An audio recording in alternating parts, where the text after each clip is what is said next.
Hi, everybody. Assalamu alaikum. Good morning. For those who don't know me, I'm Kalsoom Lakhani. I'm the co-founder and general partner at Aly El Ventures. My partner Misbah is speaking later today. I've been an investor and part of the Pakistani startup ecosystem for about 14 years now. And I'm really excited to have a good friend of mine here, Ali. It's his first time to Pakistan, guys, so we can give him a big warm welcome. Yes. Ali is our Egyptian friend, and he comes with so much experience from Egypt, Africa, investing in the GCC right now. We're going to get into all of that today, and I think when I zoom out and give a reason for why I pitched the session to Jahan, is because I think that a lot of times, and this is also speaking to what Junaid was talking about in his talk earlier, is that oftentimes founders do build in silos. And it's not just silos in Pakistan. It's that oftentimes when we're building in Pakistan, we don't realize that there's often companies and founders that are building something so similar to you in other emerging markets, right? And there's actually so much that Karachi actually has in common with Cairo. That Karachi has in common with cities like Lagos. There's so much that we can learn from one another, and I think Ali brings a really rich level of knowledge. He's now investing in the Pakistani startup ecosystem. We're co-investors together, but really want to hear from him on some of his insights today on what he's learned over his time, as well as what he's excited about today. So Ali, welcome. Thank you. Yeah, so let's start with your story. Similar to me, actually, you don't have a linear path to becoming an investor. You started off as a lawyer, and then really been part of the early, similar to, I guess, my story in Pakistan, really part of the early startup ecosystem journey in Egypt. Started off as an angel investor, then been part of all these angel investor groups that started coming up. Cairo Angels is one of the most famous, I think, in emerging markets, one of the most amazing, most famous stories of angel investor communities. And then also started your own fund, and now are part of a new fund called Atypical Ventures, where you're a venture partner and looking to also invest in Pakistan and have already invested in a startup that's from here. Metric, who's in the audience right now. Yay, which we're also investors in. So because you've had all these different parts of your journey, right? You were a lawyer, angel investor, you were focused on Egypt. Then when you're a GP, you were focused on investing across Africa. You've also been investing in the GCC and now Pakistan. What would you say is the through line in your journey? Something that connects all those different pieces for yourself? Thank you. Assalamu alaikum. Good afternoon, everybody. It's such an honor to be here. This is honestly a realization of a bit of a dream for me, so thank you so much for having me. So my through line. I started my career as a lawyer in London, and I was, like everybody else, working in sort of law or investment banking, working 16-hour days, breakfast, lunch, and dinner, and sleeping in the pod at the office. And I think at some point I was just, I came to this realization: what does the next 20 years of my life look like, and how much am I benefiting the place where I came from? So I decided to move back to Egypt and build my practice as an M&A lawyer, but I also wanted to create space to serve my community, right? And I tried a few different things, and one of the things that I tried was that I joined Endeavor, which you may know, as a mentor. And that was my first time to be exposed to entrepreneurs. At the time in Egypt, we had very few tech entrepreneurs. We had other types of entrepreneurs, and I absolutely loved working with entrepreneurs. It was just so energizing. I think, the word optimism was used, and I just felt so alive.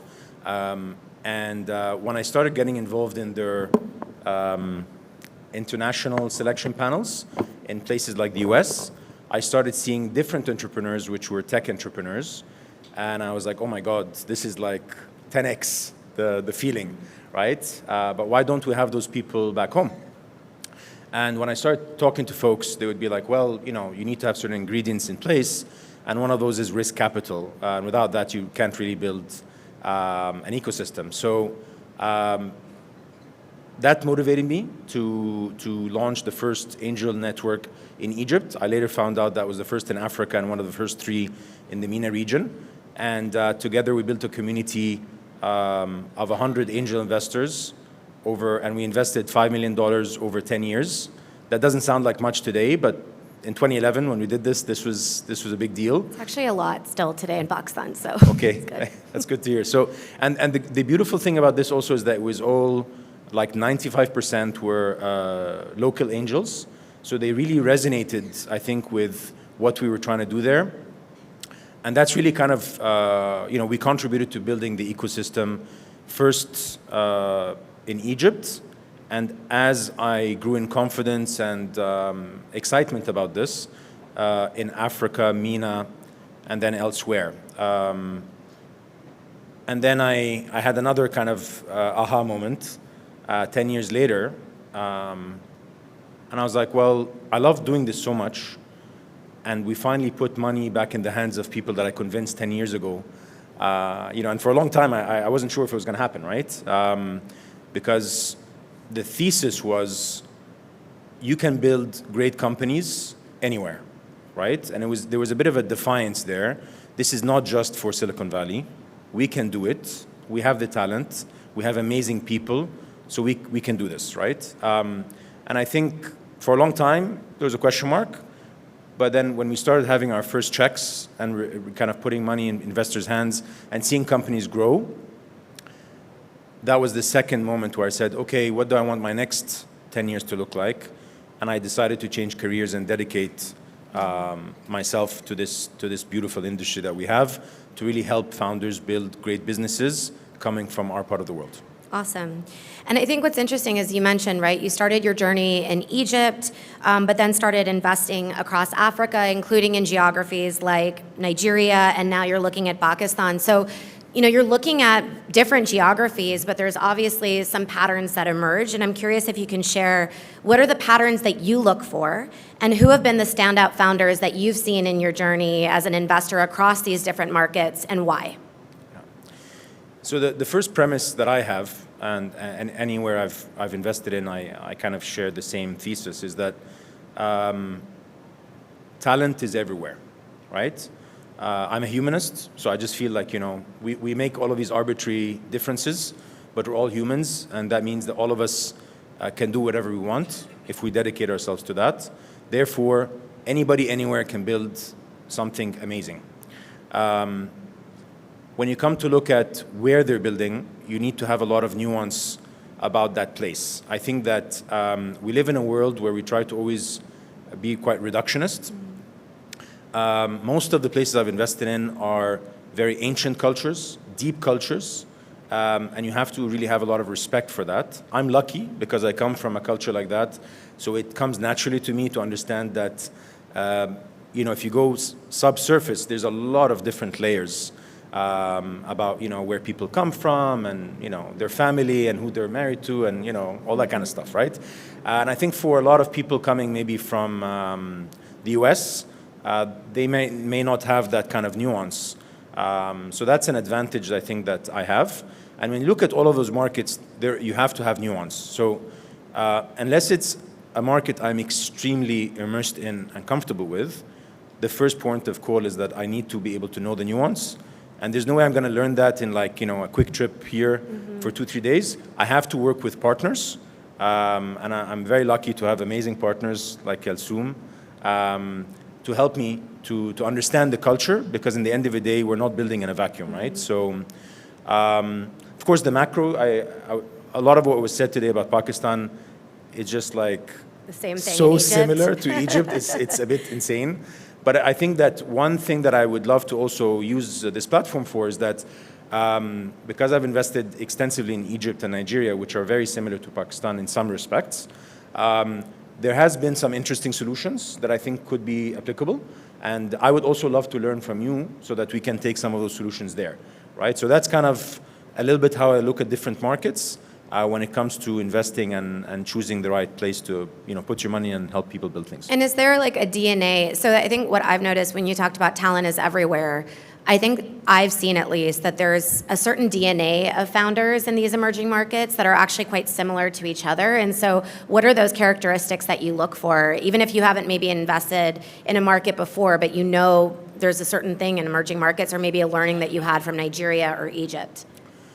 I think the one word that everybody starts with is like resilience, grit, any synonym of that. because to build something, you need to be a little bit crazy, right? I mean, you know, I used to be a lawyer coming from a very conservative background, and I'm sure Pakistan is the same. You know, when I was growing up, it was always about, like, you know, become an engineer, become a lawyer, become a doctor, you know, play it safe. One of the things that we had to do in Egypt when we were building is to actually break some of that cultural conformity norms, to say, you know what, being an entrepreneur doesn't mean that you couldn't become the other three, right? Actually now, I'm so proud that entrepreneurs are held in very high esteem in Egypt and in a lot of the places that I invest in. Resilience and grit, very important. And I think that you need to be an optimist, because in the end of the day, you need something to drive you past so many challenges. And I think the last thing is that you really have to have a little bit of confidence, not overconfidence, okay?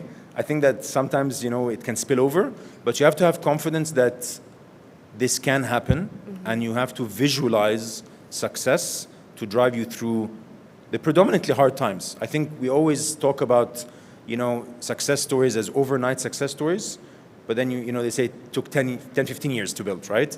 Of those 10, 15 years, how many of those years do we think were good years and bad years, right? So that's something that I always kind of really try to empathize when I work with founders. Yeah, I like the word confidence. I also think of the word conviction a lot, right? Does this founder have the conviction to build what they're going to do and execute on it?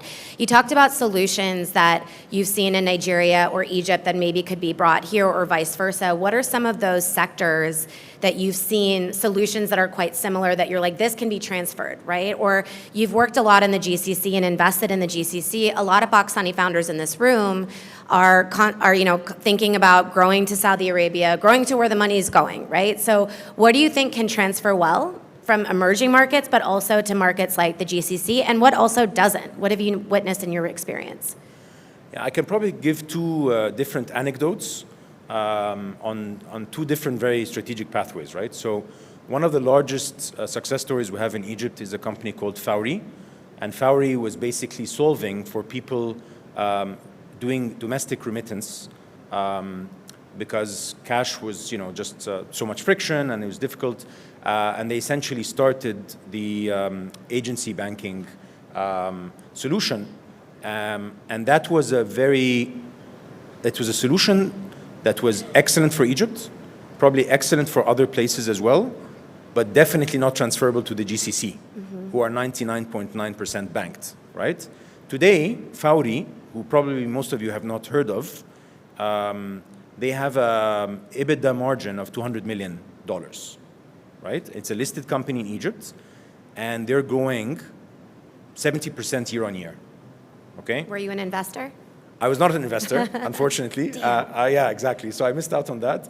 But I think that is success, right? They have success. They have also spawned other founders and investors, and that is a very local success story, right? Other stories, there are other startups where they are not as bespoke to building it from where you are, and they can translate across different geographies, even in very competitive geographies like in the GCC or even beyond. And I think that today, again, one of the things that really resonated me with the talk is like, is Pakistan building in isolation?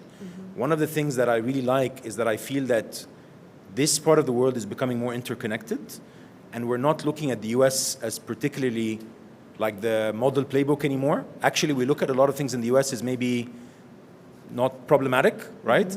So this is given a regional confidence of, well, you know, most of us know, like, you know, Saudi or UAE or, you know, and we're getting to know each other much better, and that means that we can transact together more and we can move.